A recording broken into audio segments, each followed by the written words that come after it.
Telugu methodology ఎవల్యూషన్లో ఇది part 2 అండి.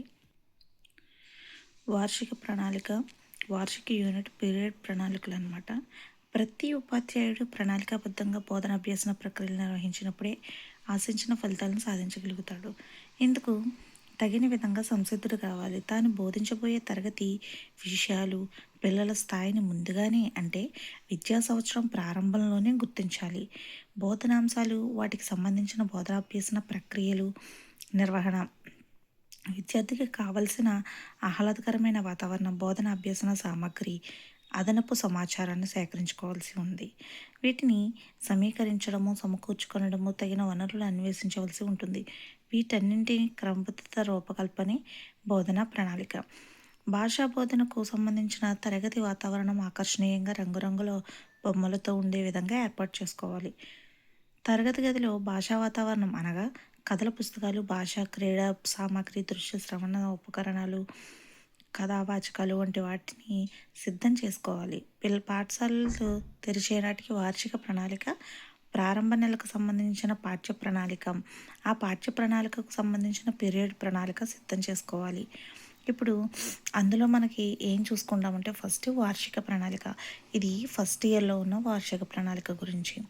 ఒక విద్యా సంవత్సరంలో ఉపాధ్యాయుడు తాను బోధించే తరగతులకు సబ్జెక్టు వారీగా మొత్తం పాఠ్యాంశాలను బోధించడానికి తయారు చేసుకునే ప్రణాళికని వార్షిక ప్రణాళిక అంటారు. ఇక్కడ చూడండి, మొత్తం సంవత్సరానికి ఏ సబ్జెక్టు అంటే ఈ తరగతికి ఈ సబ్జెక్టు బోధించాలి, ఈ తరగతి ఈ సబ్జెక్టు బోధించాలి అని చెప్పి ఆ సబ్జెక్టు మొత్తానికి సంవత్సరం మొత్తానికి వేసుకునే ప్రణాళిక ఈ వార్షిక ప్రణాళిక అనమాట.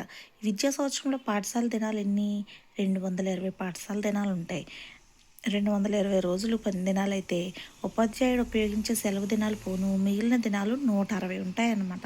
ప్రస్తుతం పాఠ్యపుస్తకాలు 160 పని దినాలను దృష్టిలో పెట్టుకుని సాధించబడ్డాయి. సెకండ్ ఇయర్లో అయితే 170 పని మిగిలిన దినాలు అని ఉన్నది. ఇక్కడ చూద్దాం మరి. ఇక్కడైతే ఫస్ట్ ఇయర్లో 160 పనిదినాలు దృష్టిలో పెట్టుకుని రూపొందించబడ్డాయి. వార్షిక ప్రణాళికలో ఒక తరగతికి సంబంధించిన సబ్జెక్టు వారీగా సంవత్సరానికి విద్యార్థులు ఏ సామర్థ్యాలు సాధించాలి, ఒక్కో పాఠానికి ఎన్ని పీరియడ్లు అవసరమవుతాయి, బోధన అభ్యసన సామగ్రి ఏమేమి అవసరము, నెలవారీగా నిర్వహించే అదనపు లేదా సహపాఠ్య కార్యక్రమాలు, సామర్థ్యాలు, అభివృద్ధికి నిర్వహించే కార్యక్రమాలు, సిసిఈకి సంబంధించిన వివరణలు వార్షిక ప్రణాళికలో పొందుపరచాలన్నమాట. ఇక్కడ వార్షిక ప్రణాళిక నమూనా ఎలా ఉంది ఎగ్జాంపుల్ ఇచ్చారు. ఏ తరగతికి వార్షిక ప్రణాళిక రాస్తున్నామో ఆ తరగతికి రాయాలి. ఏంటి? ఆ తరగతి పేరు రాయాలన్నమాట.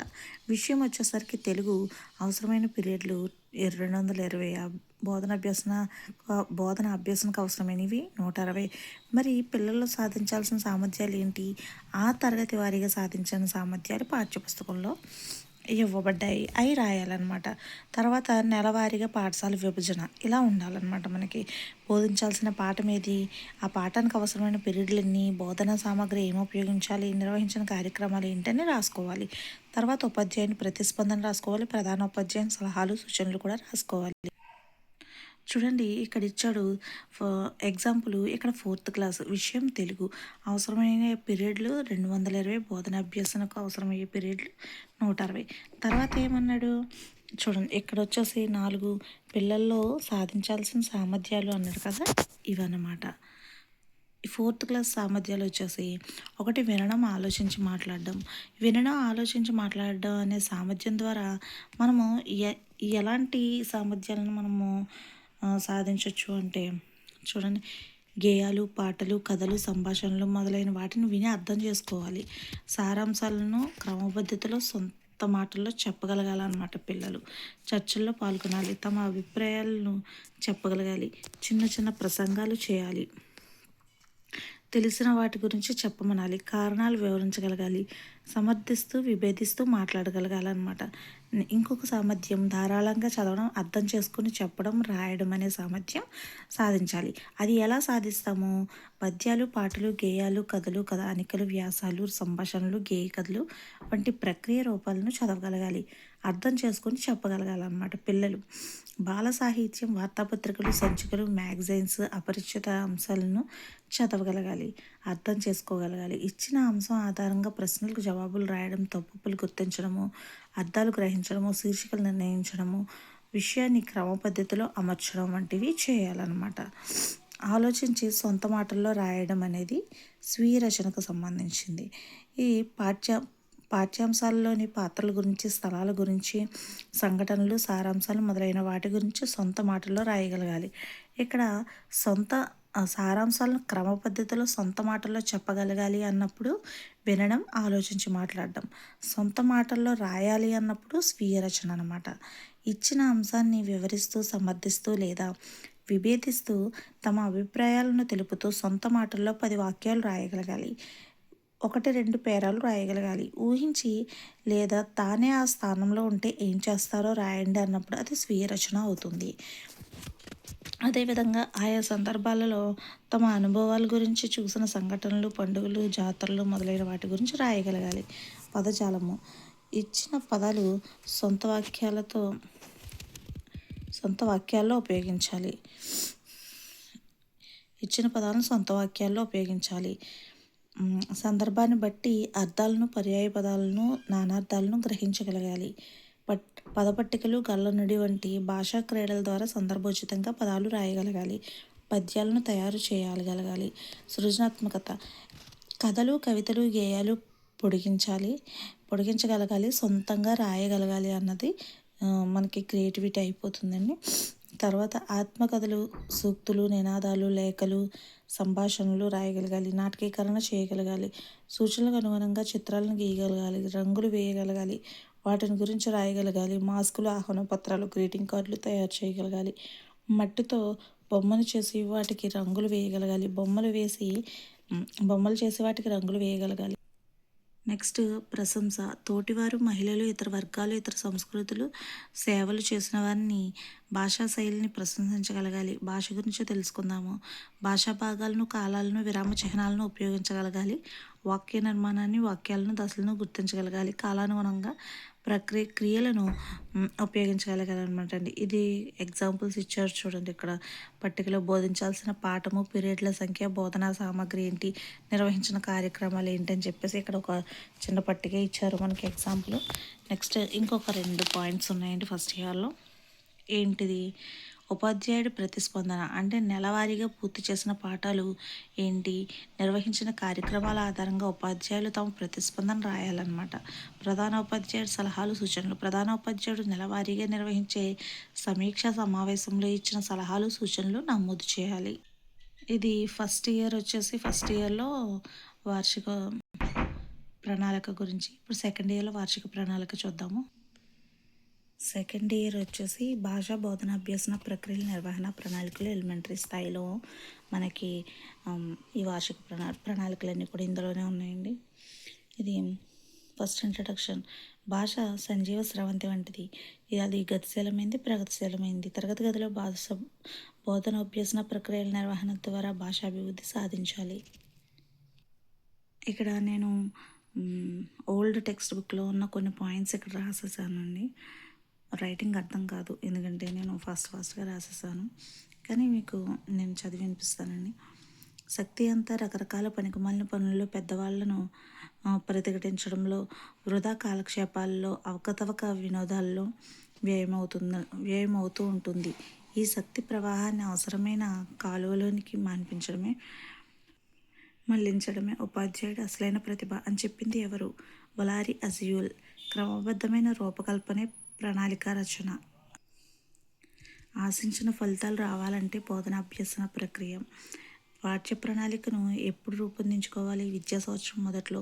ఇవన్నీ కూడా ఫస్ట్ ఇయర్లోనే వచ్చాయి కదండి. యూనిట్ ప్రణాళికకు మరొక పేరేంటి? అంశ ప్రణాళిక. ఇంకొకటి పాఠ్య ప్రణాళిక కూడా. బోధన పరంగా, అభ్యసన పరంగా ఏర్పడే ఇబ్బందులను అధిగమించడానికి అవసరమైంది ఏంటి? పాఠ్య ప్రణాళిక రచన. పాఠ్య ప్రణాళిక కాదు, ప్రణాళిక రచన. ప్రణాళిక రచనలు సాధారణంగా ఎన్ని రకాలు ఉంటాయి? 6 రకాలు.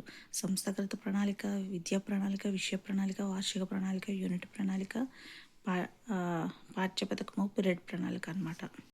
ఇక్కడ చూడండి, ఇంట్రడక్షన్లో కొన్ని పాయింట్స్ ఇచ్చారు. ఉపాధ్యాయుడు విద్యార్థులలో ఆశించిన సామర్థ్యాలు సాధించడానికి ప్రణాళికల రచన ఎంతైనా అవసరం ఉంది. బోధనాభ్యసన ప్రక్రియలో బోధనాపరంగా అభ్యసనపరంగా ఎదురయ్యే ఇబ్బందులను అధిగమించడానికి ప్రణాళిక రచన అవసరం. ప్రణాళిక రచన వలన బోధనాభ్యసన ప్రక్రియ వేగంగా ముందుకు సాగుతూ ఉందన్నమాట. అభ్యసన ఫలితాలు ఎప్పటికప్పుడు మదింపు చేయడానికి మనకు అవసరమైంది ఏది అంటే ప్రణాళిక రచన. ఇది టెట్ 2025లో ఇచ్చారు. అభ్యసన ఫలితాలు ఎప్పటికప్పుడు మదింపు చేయడానికి అవసరమయ్యేది ఏంటి? ప్రణాళిక రచన. అభ్యసనంలో వెనుకబడిన పిల్లల్లో ప్రత్యామ్నాయ బోధన ద్వారా సామర్థ్యాల అభివృద్ధికి తోడ్పడుతూ ఉంటుంది. బోధనా వ్యూహాలు రచించడానికి అవసరాన్ని బట్టి మార్పులు చేసుకోవడానికి దోహదపడుతుంది. ఉపాధ్యాయుడు వృత్తి నైపుణ్యాలు పెంపొందించుకోవడానికి తమ ప్రతిభను నిర్ణీత సమయంలో ప్రదర్శించడం, అనుకున్నది సాధించడం ప్రణాళిక వల్లే సాధ్యమవుతుంది. ఇది టెట్ 2022లో ఇచ్చారండి. ఇప్పుడు వార్షిక ప్రణాళిక అంటే ఏంటి? ఒక విద్యా సంవత్సరంలో ఒక తరగతికి తెలుగు భాషను బోధించడానికి తయారు చేసుకునే ప్రణాళికనే వార్షిక ప్రణాళిక అంటారు. విద్యా ప్రణాళికలో లక్ష్యాలను దృష్టిలో పెట్టుకుని పాఠ్య ప్రణాళికలో నిర్దేశించిన అంశాలను, కార్యక్రమాలను వార్షిక ప్రణాళికలో పొందుపరిచి దానికి అనుగుణంగా వార్షిక ప్రణాళిక బోధించడానికి వార్షిక ప్రణాళిక మనకి తప్పనిసరి అనమాట. పాఠశాల పనిదినాలు 220. మన ఫస్ట్ ఇయర్లో కూడా చూసాం కదండి, 220 పీరియడ్లు ఉంటాయి. అందులో విద్యార్థులకు నిర్వహించేవి ఏంటి? 4 నిర్మాణాత్మక మూల్యాంకనాలు, 3 సంగ్రహణాత్మక మూల్యాంకనాలు. అంటే ఫార్మేటివ్ అసెస్మెంట్, సమ్మేటివ్ అసెస్మెంట్స్ ఏమో 3, ఫార్మేటివ్ 4. ఉపాధ్యాయులు సెలవులు, పునశ్చరణ తరగతులు మినహాయించగా తెలుగు భాష బోధనకు 170 పీరియడ్లు. చూసారు కదా, ఫస్ట్ ఇయర్లో అయితే 160 పీరియడ్లను ఉంది, సెకండ్ ఇయర్లో 170 పీరియడ్లను ఉంది. వీటిలో ఉపాధ్యాయుడు తరగతికి నిర్దేశించిన వాచకాన్ని బోధించడానికి పుస్తక సమీక్షలు, ప్రాజెక్ట్ పనులు, లేఖ రచన, వ్యాస రచన నిర్వహించడానికి పీరియడ్లు కేటాయించవలసి ఉంటుంది. విద్యా సంవత్సరంలో కొన్ని నెలల్లో ఎక్కువ పనిదినాలు, కొన్ని నెలల్లో తక్కువ పనిదినాలు వస్తాయి. కారణం ఆయా నెలల్లో పరీక్షలు, సెలవులు మొదలైనవి రావడమే కదా. అయితే కాబట్టి నెలలో వచ్చే పనిదినాలు లెక్కించుకుని నెలలో చేపట్టబోయే బోధనా కార్యక్రమాలను దృష్టిలో ఉంచుకొని నెలవారీగా వార్షిక ప్రణాళిక రూపొందించుకోవాలి. ఇక్కడ నెలవారీగా రూపొందించుకునే ప్రణాళిక ఏదైనా అడిగినప్పుడు మనం యూనిట్ ప్రణాళిక లేకపోతే పీరియడ్ ప్రణాళిక అని వేసేస్తూ ఉంటాము. అది బాగా గుర్తుపెట్టుకోవాలి మనము. వార్షిక ప్రణాళిక అనమాట. అంటే ఈ నెలలో ఏం బోధించాలి అని చెప్పే ప్రణాళిక వార్షిక ప్రణాళిక అవుతుంది. ఇది ప్రీవియస్ బిట్ ఇచ్చాడని. అయితే ఏ సంవత్సరం అనేది నాకు ఐడియా లేదు కాబట్టి ఇక్కడ ఏం రాయలేదు. మన రాష్ట్రంలో ఎలిమెంటరీ స్థాయి పాఠశాలలన్నింటికీ జిల్లా ఉమ్మడి పరీక్షల బోర్డు ద్వారా వార్షిక ప్రణాళిక రూపొందించి అందజేస్తున్నారు. ఏ బోర్డు? జిల్లా ఉమ్మడి పరీక్షల బోర్డు. అయినప్పటికీ ఉపాధ్యాయుడు ప్రణాళికలోని అంశాలు, ప్రాజెక్టులు, పుస్తక సమీక్షలు దృష్టిలో ఉంచుకుని స్వయంగా వార్షిక ప్రణాళికలు వేసవి సెలవుల్లో పాఠశాలలు తెరిచేటట్టుగా తయారు చేసుకోవాలి. పాఠశాలకు సంబంధించిన మూల గ్రంథాలు చదివి పూర్వగాథలను, నేపథ్యాలను, పాఠ్య ఉద్దేశాలను ఆకలింపు చేసుకుని తదనుగుణంగా వార్షిక ప్రణాళిక రూపొందించాలన్నమాట. ప్రస్తుతం నిర్మాణాత్మక మూల్యాంకనం, లఘు పరీక్ష పత్రాన్ని సామర్థ్యాల ఆధారంగా ఉపాధ్యాయులే తయారు చేసుకుంటున్నారు. ఫర్ ఎగ్జాంపుల్ 7th క్లాస్ ఉందనుకోండి, వార్షిక ప్రణాళిక ఎలా ఉంది? దీనిలో 11 గద్య పద్య పాఠాలు, 6 ఉపవాచక పాఠాలతో మొత్తం 17 పాఠాలు ఉన్నాయి. వీటిని 4 విభాగాలు చేసి ఏ పాఠాలను ఏ నెలల్లో బోధించాలో పాఠ్యపుస్తకం విషయ సూచికలో సూచించారు. ఉపవాచక పాఠాలు పిల్లలు చదివించడానికి ఇవ్వబడినవి, బోధించడానికి కాదు. పిల్లలతో చదివించి మాట్లాడించి వారి సొంత మాటల్లో రాయించాలన్నమాట. సగటున ఒక్కొక్క పాఠానికి 12 పీరియడ్లు అవసరం అవుతాయి. ఒక్కొక్క పాఠానికి ఎన్ని పీరియడ్లు అవసరం అవుతాయి? 12 పీరియడ్లు అవసరం అవుతాయి. అయితే పాఠం పద్య గద్యాలతో కూడి ఉంటుంది కదా, కాబట్టి పాఠంలో విషయాన్ని బట్టి 10 నుంచి 15 పీరియడ్లు కేటాయించుకోవచ్చు. సాధారణంగా అయితే 12 పీరియడ్లు, కానీ మనం విషయాన్ని బట్టి 10 నుంచి 15 పీరియడ్లు కేటాయించుకోవచ్చు అన్నమాట. దీనిలో తరగతిలో పాఠ్యబోధన చేయడానికి, బోధనాభ్యాసన ప్రక్రియలు నిర్వహించడానికి 4 నుంచి 6 పీరియడ్లు సరిపోతాయి. మరి మిగిలిన పీరియడ్లని ఏం చేస్తాం మనము? బోధనాభ్యాసన ప్రక్రియల తర్వాత పాఠం వెనుక ఇవి చేయండి శీర్షిక కింద సామర్థ్యాల వారీగా ఇచ్చిన కృత్యాలు ఉంటాయి కదా, అవి నిర్వహించడానికి 6 నుంచి 9 పీరియడ్లు తీసుకుంటామంట. లెసన్ చెప్పడానికి 4-6 పీరియడ్లే. కానీ మిగతా గ్రామర్ గానీ, సామర్థ్యాలు గానీ, ఇవి చేయండి అని ఉండేవన్నీ కూడా 6-9 పీరియడ్లు తీసుకుంటామనమాట. ఉపవాచకానికేమో 3 పీరియడ్లు కేటాయించవచ్చు. సగటున 12, విషయాన్ని బట్టి 10-15 తీసుకుంటాము. బోధనకు 4-6 పీరియడ్లు, ఉపవాచానికి 3 పీరియడ్లు, కృత్య నిర్వహణకు 6-9 పీరియడ్లు. ఓకేనా? ఈ విధంగా 7వ తరగతి పాఠ్యపుస్తకంలోని మొత్తం 17 బోధనలకు 15 పాఠాల బోధనకు 147 పీరియడ్లు తీసుకుంటామంట. పుస్తక సమీక్షకేమో 4 పీరియడ్లు. ఇవి చాలా చాలా ఇంపార్టెంట్ అండి. మనం పాఠ్యబోధనకు సంవత్సరం మొత్తంలో 147 పీరియడ్లు అయితే పుస్తక సమీక్షకు 4 పీరియడ్లు, ప్రాజెక్టులకేమో 10 పీరియడ్లు, లేఖ రచనకు 3 పీరియడ్లు, వ్యాసం, కరపత్రిక మొదలైన వాటికి 3 పీరియడ్లు తీసుకుంటాం. ఈ విధంగా మొత్తం 170 పీరియడ్లు అవుతాయంట. అంటే మనము ఫస్ట్ ఇయర్లో 1-5th కదండి టీచ్ చేస్తాము. అందుకని అక్కడ 160 పీరియడ్స్, ఇక్కడేమో 170 పీరియడ్స్. ఇక్కడ మనము 6th to 8th అనేది మనం టీచ్ చేస్తాం కదా, అందుకని. ఇక్కడ చూడండి, మొత్తం పాఠాలకైతే 147, పుస్తక సమీక్షకు 4, ప్రాజెక్టులకు 10, లేఖరచనకు 3, వ్యాసం కరపత్రం ప్రకటనకు 3 పీరియడ్లు. ఈ విధంగా మొత్తం 170 పీరియడ్లు విభజించుకుని వార్షిక ప్రణాళికను రూపొందించుకోవాలన్నమాట. ఇక్కడ ఫర్ ఎగ్జాంపుల్ ఇచ్చేశాడు.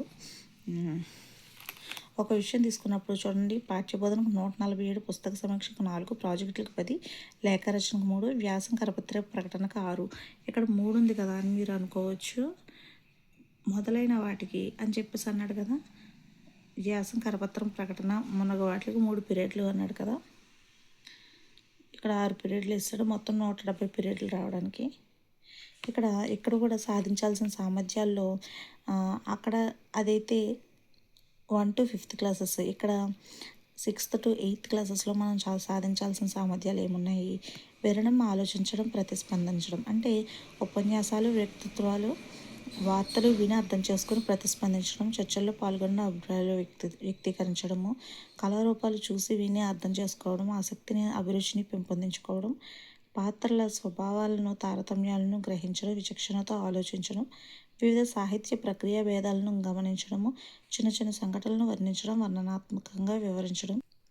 ఇంకొక సామర్థ్యం చదవడం, రాయడం, పద్యం, గేయం, వచన కవిత, ప్రాచీన గద్యం తదితర అంశాలను శైలి భేదంతో అవగాహనతో చదవడం, వ్యాసరూప అంశాలను, లేఖలను చదివిని అర్థం చేసుకోవడం, చదువుతున్న అంశాల్లోని కీలక అంశాలు గుర్తించడం, రాయడం, శీర్షికలను సూచించడం, పత్రికల్లోని అంశాలు చదివి అర్థం చేసుకుని ప్రతిస్పందించడము, చదివిన అంశాలను విశ్లేషించడం, అభిప్రాయాలను చెప్పడము. నెక్స్ట్ సామర్థ్యం స్వీయ రచన, పాఠాల నుండి సూచిత అంశాలకు సారాంశాలు, భావాలు రాయడం, తాము అర్థం చేసుకున్న విషయాలు, తెలిసిన విషయాలు స్పష్టంగా ఒక క్రమ పద్ధతిలో సరైన పదజాలాన్ని ఉపయోగించి దోషరహితంగా రాయగలగడం, విరామ చిహ్నాలు, సంయుక్త సంశ్లిష్ట వాక్యాలను సందర్భోచితంగా ఉపయోగించడం, రాయగలగడం, భావాలను క్రమ పద్ధతిలో సరైన పదజాలాన్ని ఉపయోగించి దోషరహితంగా రాయగలగడము.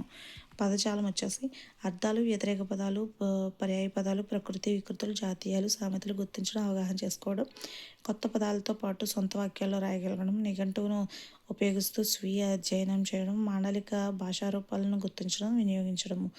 ప్రశంస, సృజనాత్మకత, భాషాంశాలు, ప్రాజెక్ట్ పనులు, తాను చదివిన అనుభవంలో ఉన్న విన్న చూసిన అంశాలు వర్ణింపచేయడము, కథలు, కవితలు అల్లడం, నాటకంలో పాత్రలు పోషించడము, గేయాలను పాడడం, కథలను, గేయాలను పొడిగించడం, పాత్ర లక్షణాలు, స్వభావం, దోషం, కారణం, సమర్థన వివరించడం, ప్రకటనలు, నోటీసులు, ఆహ్వాన పత్రికలు, శుభాకాంక్షలు తెలిపే కార్డులను తయారు చేయడం, లేఖలు, వ్యాసాలు, దరఖాస్తులు రాయడము, ఆత్మకథ, డైరీ, స్వీయ అనుభవాలు స్పష్టంగా వర్ణనాత్మకంగా రాయడం, బొమ్మలు గీయడం, నినాదాలు రాయడం, నాటకీకరణ చేయడము, ఇతర భాషలు, మతాలు, సంస్కృతులను సవ్యంగా అర్థం చేసుకోవడం, మంచిని గ్రహించడం,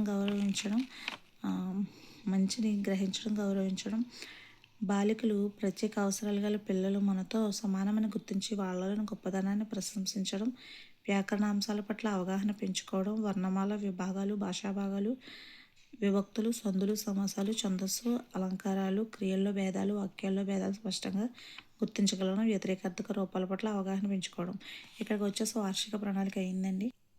తర్వాత ఫస్ట్ ఇయర్ పాఠ్య ప్రణాళిక, దీన్ని అంశ ప్రణాళిక, యూనిట్ ప్రణాళిక అంటారు. భాషా బోధనలో ఒక్కొక్క పాఠాన్ని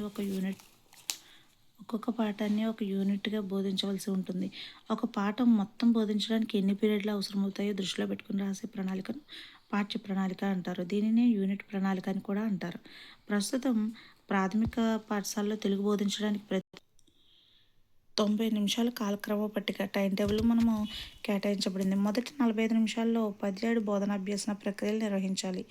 రెండవ 45 నిమిషాల్లో ఆ రోజు బోధించిన అంశాల ఆధారంగా అభ్యాసం కల్పించాలన్నమాట. పాఠ్య ప్రణాళిక రాయడానికి ముందు ఉపాధ్యాయుడు ఏం బోధించాలి, ఏ పాఠం బోధించాలి, ఎలా బోధించాలి, పాఠం ద్వారా పిల్లల్లో సాధించాల్సిన సామర్థ్యాలు ఏంటి, ఆ సామర్థ్యాల సాధనకు ఎటువంటి అభ్యాసాన్ని కృత్యాలు నిర్వహించాలి, ఎన్ని పీరియడ్లు బోధించాలి మొదలైనవి ముందుగానే తెలుసుకొని ప్రణాళిక తయారు చేసుకోవాలన్నమాట. ప్రస్తుతం పాఠ్య పుస్తకాలు సామర్థ్యాల ఆధారంగా రూపొందించబడ్డాయి కాబట్టి దానికి అనుగుణంగా పాఠ్య ప్రణాళిక ఈ క్రింది సోపానాల్లో ఇవ్వబడింది. చూడండి ఇక్కడ పాఠ్య ప్రణాళిక ఎలా చేయాలని చెప్పేసి ఇక్కడ ఇచ్చేసాడు. విషయం ఏమో తెలుగు క్లాస్ 4th, పాఠం పేరు వర్షాలు, పీరియడ్లు ఎన్ని పీరియడ్లు అవసరం అవుతాయి లెసన్కి. మనకి ఇందాక అనుకున్నాం కదా, మినిమం అయితే 12, అవసరాన్ని బట్టి విషయాన్ని బట్టి 10-15 కూడా తీసుకోవచ్చు మనం అని చెప్పి. పాఠం ద్వారా పిల్లల్లో ఏ సామర్థ్యాలు సాధించాలో రాసుకోవాలి. పీరియడ్ వారీగా విభజన ఎలా జరిగింది అని చెప్పేసి కూడా మనం రాసుకోవాలి. నెక్స్ట్ పీరియడ్ల సంఖ్య, బోధించాల్సిన అంశం, బోధనా వ్యూహాలు, బోధనాభ్యాసన సామాగ్రి, రెండవ 45 నిమిషాల్లో పిల్లలకు కల్పించే అభ్యాసం, ఇలా అన్నమాట. మాదిరి పాఠ్య ప్రణాళిక ఎలా ఇచ్చాడు, ముందు విషయం, తర్వాత తరగతి, తర్వాత పాఠం పేరు, పాఠం బోధించడానికి అవసరమైన పీరియడ్లు, పాఠం ద్వారా సాధించాల్సిన సామర్థ్యాలు ఇక్కడ ఇచ్చాడు. వినడం, ఆలోచించి మాట్లాడడం. మనము యూనిట్ ద్వారా ఏం సాధించాలి, అదే పాఠ్య ప్రణాళిక ద్వారా ఆ పాఠం చెప్పేటప్పుడు గేయాన్ని రాగంతో పాడి అభినయిస్తారు. సారాంశాన్ని సొంత మాటల్లో చెప్పగలుగుతారు. కవి గేయం ద్వారా ఏం చెప్పాలో పిల్లలు గ్రహిస్తారు. ధారాళంగా చదవడం, అర్థం చేసుకుని చెప్పడం. గేయాన్ని ధారాళంగా చదవగలుగుతారు. గేయంలో భావాన్ని అర్థం చేసుకునే పదాలను వరుస క్రమంలో పెడతారు. గేయంలోని ప్రాస పదాలు గుర్తిస్తారు. గేయ పంక్తులను సరిచేసి రాస్తారు. ఆలోచించి సొంత మాటల్లో రాయడం. గేయ సారాంశాన్ని సొంత మాటల్లో చెబుతారు, రాస్తారు. ప్రశ్నలకు జవాబులు సొంత మాటల్లో రాస్తారు. పదజాలం, పదాలకు అర్థాలు గ్రహించి సందర్భోచితంగా ఉపయోగిస్తారు. సృజనాత్మకత, ప్రకృతి అందాన్ని వర్ణిస్తారు. పాఠం ఆధారంగా వర్షాన్ని ఆనందిస్తూ కవిత రాస్తారు. ప్రశంస, ప్రకృతి అందాన్ని ప్రశంసిస్తారు. భాషల గురించి తెలుసుకుందాం. వర్ణమాల చార్టులను, తెలియని అచ్చులను, హల్లులను గుర్తిస్తారు. పీరియడ్ వారీగా విభజన ప్రణాళిక అన్నమాట. చూడండి ఇక్కడ ఇంకా ప్రింటింగ్ ఇలా వచ్చేసింది. ఇది ఫస్ట్ ఇయర్ పాఠ్య ప్రణాళిక అండి. ఇప్పుడు సెకండ్ ఇయర్ చూద్దాం. సెకండ్ ఇయర్ పాఠ్య ప్రణాళిక ఒక పాఠాన్ని బోధించడానికి అవసరమైన పీరియడ్లతో ప్రణాళిక తయారు చేయడాన్ని పాఠ్య ప్రణాళిక అంటారు. భాషా బోధనలో ఒక పాఠాన్ని ఒక యూనిట్గా పరిగణిస్తారు కాబట్టి దీనిని యూనిట్ ప్రణాళిక అని కూడా అంటారు. పాఠంలో ప్రధానమైన అంశాలు తీసుకుని ఒక్కొక్క అంశాన్ని ఒక పీరియడ్లో బోధించే విధంగా పాఠ్య ప్రణాళిక రూపొందించుకోవాలి. ఆంధ్రప్రదేశ్ ప్రభుత్వం ప్రచురించిన కొత్త పాఠ్య పుస్తకాల్లో పాఠాలను 4 అధ్యయన విభాగాలుగా విభజించారు. ఒక్కొక్క యూనిట్ అధ్యయన విభాగంలో 4 లేదా 5 పాఠాలు ఉంటాయి. ప్రతి యూనిట్లో వివిధ ప్రక్రియలతో ఉన్న పాఠాలను పొందుపరిచారనమాట. ఈ అధ్యయన విభాగాలకు యూనిట్ ప్రణాళికకు సంబంధం లేదు.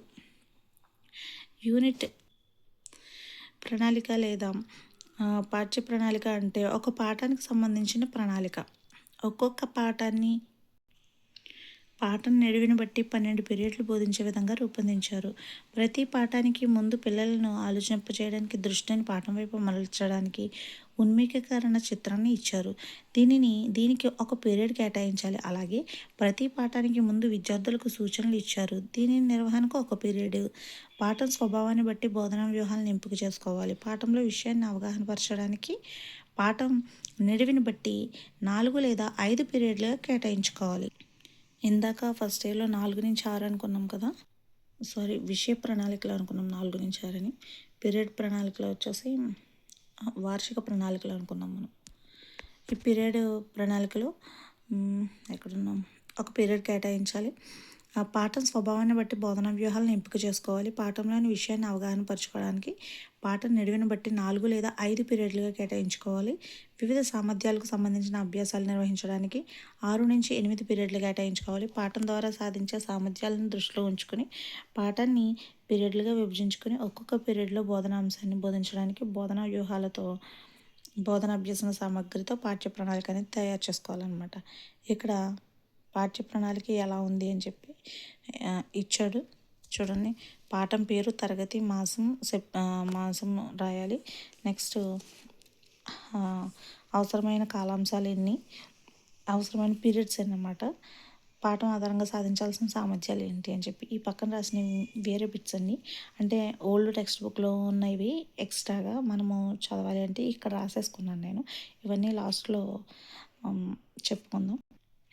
ఇక్కడ కూడా పాఠ్య ప్రణాళికలో వినడం, మాట్లాడడంలో పాఠంలో పద్యాలు రాగభావయుక్తంగా పాడడం, శిల్పి గొప్పతనాన్ని సొంత మాటల్లో చెప్పడము, చదవడం, రాయడం, పద్యాలు ఏ సందర్భంలోనివో గుర్తించి రాయాలి. పద్యాలలో కవి శిల్పికి మధ్య పోలికలు గుర్తించి రాయాలి. స్వీయ రచన శిలకు శిల్పానికి మధ్య భేదాలు గుర్తించాలి, సొంత మాటల్లో రాయాలి. కవి చిత్రకారుడికి మధ్య పోలికలు, భేదాలు సొంత మాటల్లో రాయాలి. శిల్పి గొప్పదనం, శిల్పకళా సంపద గురించి రాయాలి. పదజాలము, అర్థాలు తెలుసుకోవడము, ప్రకృతి వికృతులను గుర్తించడము, వాటిని ఉపయోగిస్తూ వాక్య ప్రయోగం చేయడము చేయాలి. పాఠం ఆధారంగా పట్టికగళ్ళు నింపడము, సృజనాత్మకత, ప్రశంస. శిల్పి ఆత్మకథ రాయగలగడము, తమ తరగతి విద్యార్థుల్లో ఉన్న కళాకారుల గురించి వివరించడము. ప్రాజెక్టు పని, లలిత కళలకు సంబంధించిన చిత్రాల సేకరణ పూర్తయ్యాక ఇది ఇవ్వాలి మనం ప్రాజెక్ట్ వర్క్ అనేది. భాషను గురించి తెలుసుకుందాం. పదాలను విడదీయడం, గుణసంధి సూత్ర సాధన అనమాట.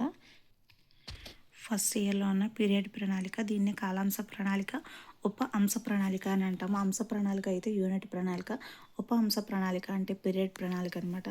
ఉపాధ్యాయుడు పాఠం బోధించడానికి ముందే యూనిట్ పథకాన్ని లేదా పాఠ్య ప్రణాళికను తయారు చేసుకుని తగిన బోధనాభ్యసన సామగ్రిని సిద్ధపరచుకోవాలి. పాఠ్య ప్రణాళికకు అనుగుణంగా పీరియడ్ ప్రణాళికను తయారు చేసుకోవాల్సి ఉంటుంది. ఒక పీరియడ్లో బోధించే పాఠ్యాంశ భాగమునకు రాసుకునే ప్రణాళికను పీరియడ్ ప్రణాళిక లేదా కాలాంశ ప్రణాళిక అంటారు. దీనిని ఉపాంశ ప్రణాళిక అని కూడా అంటారు. ప్రతి పీరియడ్లో ఏం బోధించాలి, ఏ సామర్థ్యాలు సాధించాలి, ఏ కృత్యాలు నిర్వహించాలి, కృత్యాల నిర్వహణకు అవసరమైన బోధనా వనరులు లేదా బోధన అభ్యసన సామగ్రి, పిల్లల ప్రతిస్పందన, అవగాహన, పరిశీలన వంటి అంశాలలో సవివరంగా కాలాంశ ప్రణాళికలో రాసుకోవాలి. పీరియడ్ ప్రణాళిక సోపానాలు. విషయం, తరగతి, పాఠం పేరు, పీరియడ్ల సంఖ్య, సమయం ఎంత 45 మినిట్స్, బోధనాంశం, సామర్థ్యం, సాధించాల్సిన సామర్థ్యాలు, మొదటి 45 నిమిషాలు ఏం చెప్పాలి అని చెప్పి ఉన్నది. నెక్స్ట్ వచ్చేసి 1వ గడిలో సోపానాలు రాయాలన్నమాట. For example ఉపోద్ఘాతము. 2 చర్చా అవగాహన లేదా సామర్థ్యాలు. పిల్లల అవగాహన పరిశీలన. 2వ గడిలో 1వ గడిలో సోపానానికి అనుగుణంగా బోధనాభ్యసన ప్రక్రియలు సవివరంగా రాయాలి. 3వ గడిలో ఆ రోజు బోధించే బోధనాంశానికి సంబంధించి కీలక పదాలు, పదజాలం వంటివి నల్లబలపై రాయాలి. 4వ గడిలో ఆ పీరియడ్లో బోధనాంశమునకు సంబంధించి అభ్యసన కృత్యాల నిర్వహణకు అవసరమైన బోధనాభ్యసన సామగ్రి రాయాలి. పిల్లల అవగాహన పరిశీలన, మూల్యాంకనం. మొదటి 45 నిమిషాలలో బోధించిన అంశంపై పిల్లలు ఎంత అర్థం చేసుకున్నారో అవగాహనకు సంబంధించిన ప్రశ్నలు వేయాలన్నమాట. రెండవ 45 నిమిషాల్లో కల్పించే అభ్యాసాలు, ఉపాధ్యాయుడి ప్రతిస్పందన, తన అనుభవాలు, పిల్లల భాగస్వామ్య ప్రతిస్పందన వంటి వివరాలు రాసుకోవాలి. ఇక్కడ మాదిరి పీరియడ్ ప్రణాళిక అనేది ఇచ్చాడు. మనము 45 మినిట్స్ తీసుకుంటాము. సాధించాల్సిన సామర్థ్యాలు వినడం, ఆలోచించి మాట్లాడడంలో ఉన్మీకీకరణ, చిత్రం గురించి స్వేచ్ఛగా మాట్లాడతారు. గేయాన్ని రాగయుక్తంగా పాడతారు, అభినయిస్తారు. పదజాలం వచ్చేసి చిత్రం గురించి సొంత పదాలలో చెబుతారు, సొంత వాక్యాల్లో ఉపయోగిస్తారు. స్వీయ రచన వచ్చేసి వాన కురిసేటప్పుడు ఎలా ఉంటుందో రాస్తారనమాట. అలా ఇక్కడ చూడండి మనం చేయాల్సిన బోధనా సోపానాలు ఎలా ఉన్నాయంటే ఫస్ట్ ఉపోద్ఘాతము, పలకరింపు, ఉన్ముఖీకరణ, చిత్రం, మాట్లాడించాలన్నమాట. Next 4 question. ఫస్ట్ పలకరింపు, తర్వాత ఉన్ముఖీకరణ, చిత్రం గురించి మాట్లాడాలి, తర్వాత శీర్షికను ప్రకటించాలి, తర్వాత వచ్చేసి నేపథ్యం ఏంటో చెప్పాలి, తర్వాత కవి పరిచయం చెప్పాలి, పాఠ్యాంశాలపై చర్చ, అవగాహన, పాడడం, పిల్లలతో పాడించడం, చిత్ర ఆధారంగా సంభాషణలు చేయాలన్నమాట. మనం సాధించాల్సిన సామర్థ్యాలు ఏంటి అంటే, పిల్లల అవగాహన పరిశీలనలో పిల్లలు మీరు గేయం చక్కగా పాడారు. ఇప్పుడు ఈ గేయం గురించి కొన్ని ప్రశ్నలు చెప్పండి అని చెప్పి గేయం విన్నప్పుడు మీకేమనిపించింది? ఇలాంటి గేయాలు ఏ సందర్భాల్లో పాడతారు? గేయం రాసింది ఎవరు? వర్షం కురిసినప్పుడు ఎలా ఉంటుంది చెప్పండి? మీరు పాడిన వర్షం గేయం ఎవరు బాగా పాడారు అని చెప్పి మనం అడగాలి. రెండవ 45 నిమిషాలు పిల్లలకు ఆయా సామర్థ్యాలపై అభ్యసనం కల్పించాలి. ఆయా సామర్థ్యాలకు సంబంధించిన అభ్యాసాలు నిర్వహించాలి. ఉపాధ్యాయుడి ప్రతిస్పందన 90 నిమిషంలో పూర్తయిన తర్వాత తన అనుభవాలు, అనుభూతులు, పిల్లల ప్రతిస్పందన, భాగస్వామ్యం ప్రగతి గురించి రాయాలన్నమాట. ఎలా అయితే శరీర రక్షణ ద్వారా శరీరం దృఢపడుతుందో, శిక్షణ ద్వారా బుద్ధి పొదనెక్కుతుందో, ఆత్మవిశ్వాసం కూడా దానికి తగ్గ అభ్యాసాన్ని ఇవ్వడం ద్వారానే సాధ్యమవుతుంది అని ఇక్కడ ఒక బాక్స్లో ఉంది. ఫస్ట్ ఇయర్ పీరియడ్ ప్రణాళిక అయిపోయిందండి. సెకండ్ ఇయర్లో ఉన్న పీరియడ్ ప్రణాళిక ఇది. ఉపాధ్యాయుడు తాను బోధించబోయే పాఠానికి పాఠ్య ప్రణాళిక, బోధనాంశము, బోధనా వ్యూహాలు పీరియడ్ వాడిగా తయారు చేసుకుంటాడు. పాఠ్య ప్రణాళికలో మొదటి పీరియడ్లో చూపించిన బోధనాంశంకు ప్రణాళిక తయారు చేసుకోవాలి. అంటే ఒక పీరియడ్లో ఒక నిర్ణీత బోధనాంశాన్ని 45 నిమిషాల్లో బోధించడానికి తయారు చేసుకునే ప్రణాళిక పీరియడ్ ప్రణాళిక. బోధించాల్సిన పీరియడ్లో ఏ సామర్థ్యాలు విద్యార్థుల్లో సాధించాలో ప్రణాళికలో పొందుపరచాలి. బోధనాంశంకు తరగతి గదిలో సోపానాల వారీగా బోధనాభ్యసన ప్రక్రియలు నిర్వహించాలి. దీని నిర్వహణకు అవసరమైన బోధనాభ్యసన సామగ్రిని ప్రణాళికలో పొందుపరచాలి. బోధించిన పీరియడ్లో నిర్వహించిన బోధనాభ్యసన కృత్యాలు, బోధనాంశము, పిల్లల అవగాహన ఎలా ఉంటుందో పరిశీలించాలి. వీటన్నింటినీ పొందుపరిచి ప్రణాళిక తయారు చేయడమే పీరియడ్ ప్రణాళిక. ఉపాధ్యాయ జిల్లా విద్యా శిక్షణ సంస్థలలో శిక్షణ పొందుతున్న ఛత్రోపాధ్యాయులు, ఉపాధ్యాయ శిక్షకుల మార్గదర్శకత్వంలో టీచింగ్ ప్రాక్టీస్ కొరకు పాఠశాలలకు వెళ్ళి ఎలిమెంటరీ స్థాయి తరగతులు బోధించాలి. ఒకే పీరియడ్లో 45 నిమిషాల పాటు బోధనాభ్యసన కృత్యాల నిర్వహణకు సిద్ధపడాలన్నమాట. దీనికి పీరియడ్ పథకం ఉపయోగపడుతుంది. చూడండి, పీరియడ్ ప్రణాళిక ఎలా ఉంటుందని ఫస్ట్ ఇయర్లో చూస్తాం కదా, సేమ్ అదే. ఇంకొక చిన్న పాయింట్, పాఠ్య పథక రచన కేవలం ఒక సోపాన క్రమంలో పాఠాన్ని చెప్పడం కోసమే, అంతేకాని పాఠ్యపథకం తప్పనిసరిగా ఇలాగే ఉండాలని లేదట. ఉపాధ్యాయుడు అవసరమైనప్పుడు మార్పులు చేర్పులు చేసుకోవచ్చు. ఇక్కడ ముగింపు ఇచ్చాడు. ఉపాధ్యాయుడు బోధనాభ్యసన ప్రక్రియ క్రమంలో సమర్థవంతంగా నిర్వహించాలంటే ప్రణాళికలు సిద్ధపరచుకోవడం తప్పనిసరి అనమాట. ఉపాధ్యాయుని పరంగా తయారు చేసుకోవాల్సినవి వార్షిక ప్రణాళిక, పాఠ్య ప్రణాళిక, పీరియడ్ ప్రణాళిక. వీటిని ముందుగానే తయారు చేసుకుంటే బోధన సులభతరం అవుతుంది, వేగవంతం అవుతుంది, ఫలవంతం అవుతుంది. జాతీయ విద్యా ప్రణాళిక చట్టం 2005, నిర్బంధ ఉచిత విద్యా హక్కు చట్టం 2009, ఆంధ్రప్రదేశ్ విద్యా ప్రణాళిక పరిధిపత్రం 2011 నిర్దేశించిన నిబంధనలు, మార్గదర్శకాలు, నిర్దిష్ట సూత్రాలను అనుసరించి పిల్లల్లో భాషాభివృద్ధి సాధించవచ్చు, భవిష్యత్తులో ఉత్తమ వ్యక్తులుగా తీర్చిదిద్దవచ్చు. ఇక్కడితో ఫస్ట్ ఇయర్, సెకండ్ ఇయర్ కూడా ప్రణాళికలు అనేది అయిపోయిందండి. కాకపోతే నేను ఎక్స్ట్రా పాయింట్స్ రాసుకున్నాను అన్నాను కదా, అవి చూపిస్తాను.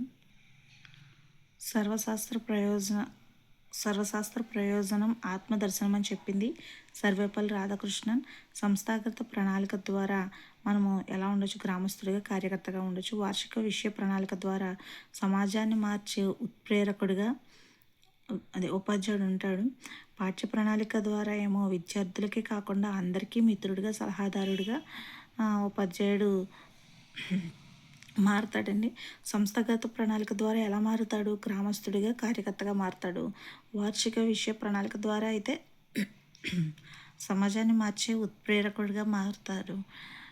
పాఠ్య ప్రణాళిక ద్వారా అయితే విద్యార్థులకే కాకుండా అందరికీ మిత్రుడిగా, సలహాదారుడిగా ఉపాధ్యాయులు మారుతారనమాట. ఇక్కడ నేను సంస్థాగత ప్రణాళిక గురించి రాసుకున్నానండి. బోధనా ప్రణాళికను అందుకు అవసరమైన పరిసరాలను అభివృద్ధి చేసుకోవడానికి శిశు మనస్తత్వ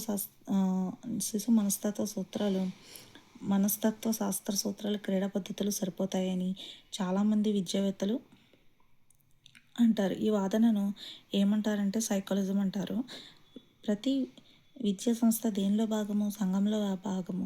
సాంఘిక పరిసరాలు విద్యా బోధనను ప్రభావితం చేస్తాయని చెప్పిన వారు ఆధునిక విద్యావేత్తలు. సంస్థాగత ప్రణాళిక అంటే ఇప్పుడు మనము అందరి పిల్లల్ని స్కూల్కి పంపేసి విద్యార్థి బాగోగులన్నీ స్కూలే చూసుకుంటుందిలే అని నమ్ముతాము. అప్పుడు స్కూలు విద్యార్థుల పాఠశాల పాఠశాలకు సమాజానికి మధ్య సన్నిహిత సంబంధం ఏర్పరచడానికి తయారు చేసుకునే ప్రణాళిక.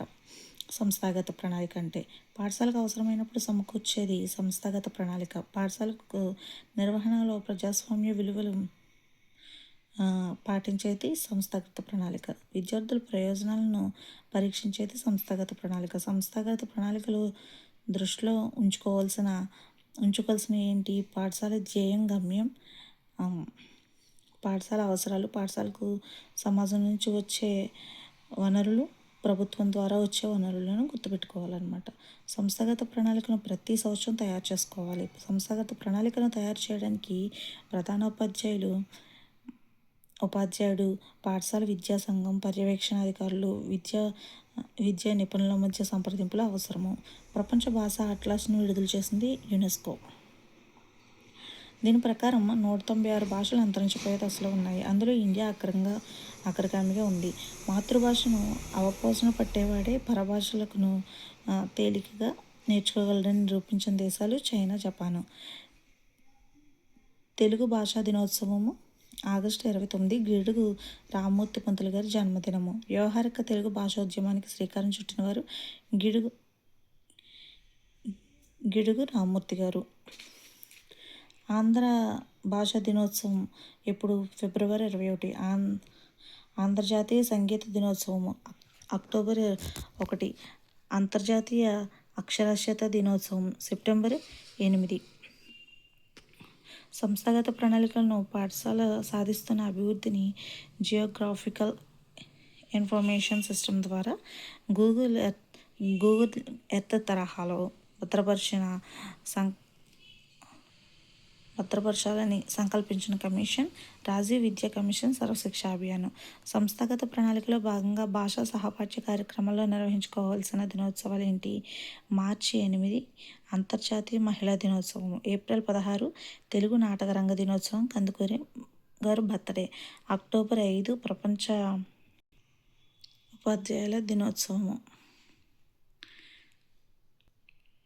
మార్చి 15 ప్రపంచ వినియోగదారుల దినోత్సవం. సెప్టెంబర్ 5 జాతీయ ఉపాధ్యాయ దినోత్సవం, సర్వేపల్లి రాధాకృష్ణన్ బర్త్డే అనమాట. మార్చి 27 అంతర్జాతీయ నాటక దినోత్సవము. సెప్టెంబర్ 8 అంతర్జాతీయ అక్షరాస్యత దినోత్సవము. నవంబర్ 14 బాలల దినోత్సవం, నెహ్రూ బర్త్డే. విద్యా ప్రణాళిక గురించి. విద్యార్థుల సంపూర్ణ మూర్తిమత్వాన్ని అభివృద్ధి చేసేది విద్యా ప్రణాళిక. విద్యా వ్యవస్థ సాధించాల్సిన గమ్యాలను, ఉద్దేశాలను నిర్దేశించేది విద్యా ప్రణాళిక. విద్యా ప్రక్రియకు పునాది విద్యా ప్రణాళిక. వర్తమాన విద్యా ప్రణాళికకు ప్రతిపాదిక 1986 జాతీయ విద్యా విధానము. ఆధునిక సమాజ అవసరాలకు సామాజిక నిబద్ధతను ప్రస్తావించింది. ఆశావాహ దృక్పథం వైపు సమస్య పరిష్కార దిశగా దారి చూపేది విద్యా ప్రణాళిక.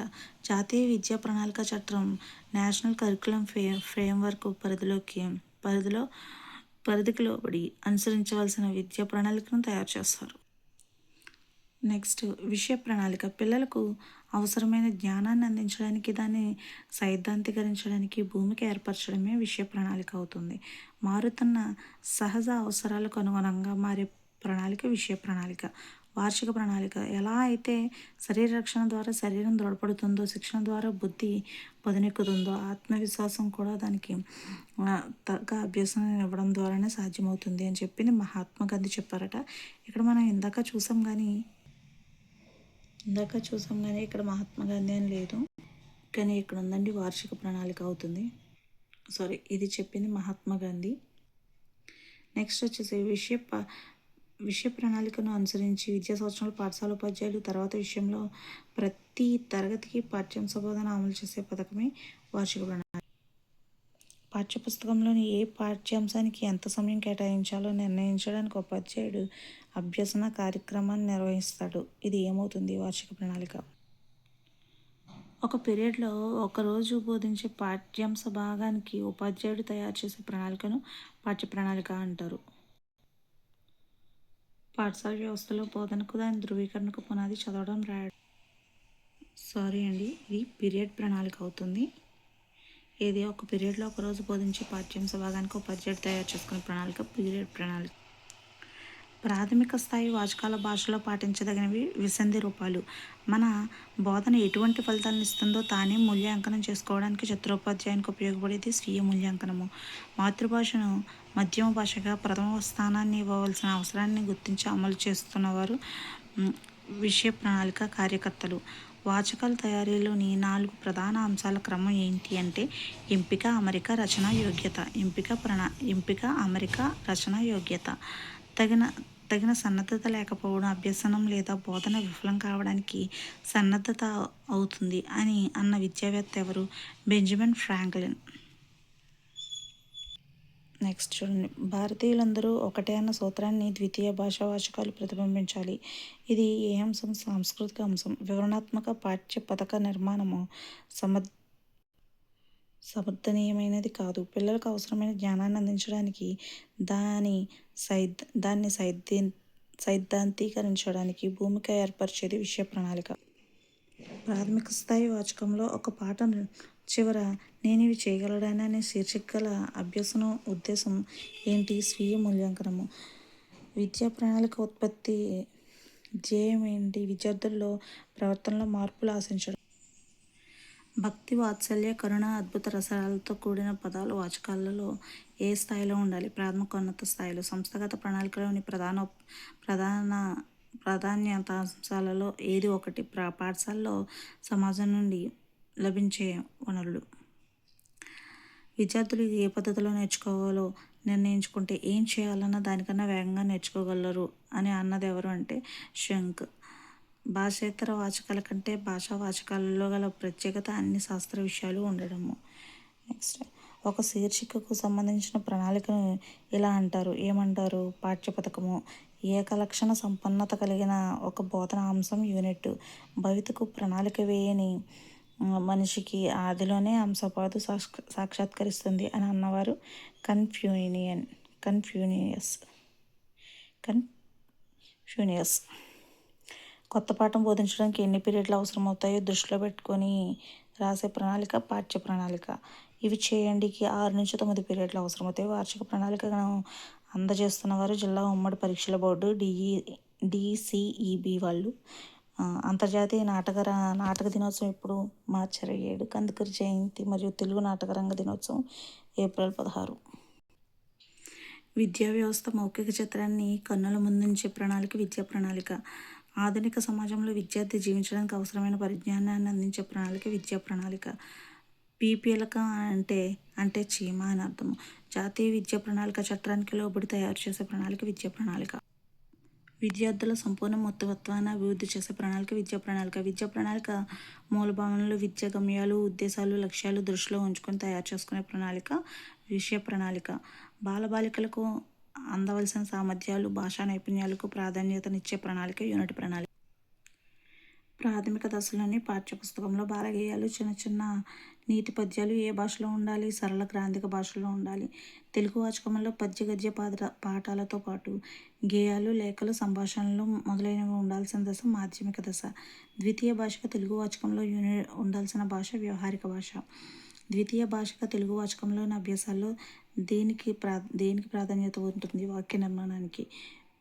విద్యార్థులలో స్వీయ అభ్యసన శక్తులు పెంపొందించడానికి తోడ్పడేది ఉపవాచకం. ప్రథమ భాషగా తెలుగు చదివేవారికి ఉపవాచకాన్ని ఏ తరగతిలో ప్రవేశపెడతారు? 6వ తరగతిలో. ప్రథమ భాషగా తెలుగు చదివేవారికి ఉపవాచకాన్ని ఏ తరగతిలో ప్రవేశపెడతారు? 6వ తరగతిలో. ఏ అంశంపై పిల్లల అవగాహనను, అనుభవాలను ఒక క్రమపద్ధతిలో తెలుసుకోవడం ఏమవుతుంది? భావన చిత్రం అవుతుంది. ప్రతి పాఠంలో ఉండే అభ్యాసాలు ఏ శీర్షికన ఉంటాయి? ఇవి చేయండి.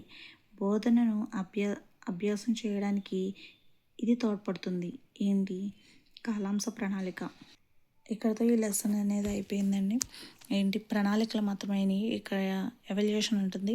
ఈ ప్రణాళికలో ఎవాల్యుయేషన్లో చెప్పడానికి రీజన్ ఏంటి అంటే మనకి 6th class first year text బుక్లో మనకి ఎవాల్యుయేషన్లో స్టార్టింగ్లో ఉండడంతో ప్రణాళికలు ఇందులో చెప్పుకోవాల్సి వచ్చింది. ఓకే అండి, థ్యాంక్ యూ.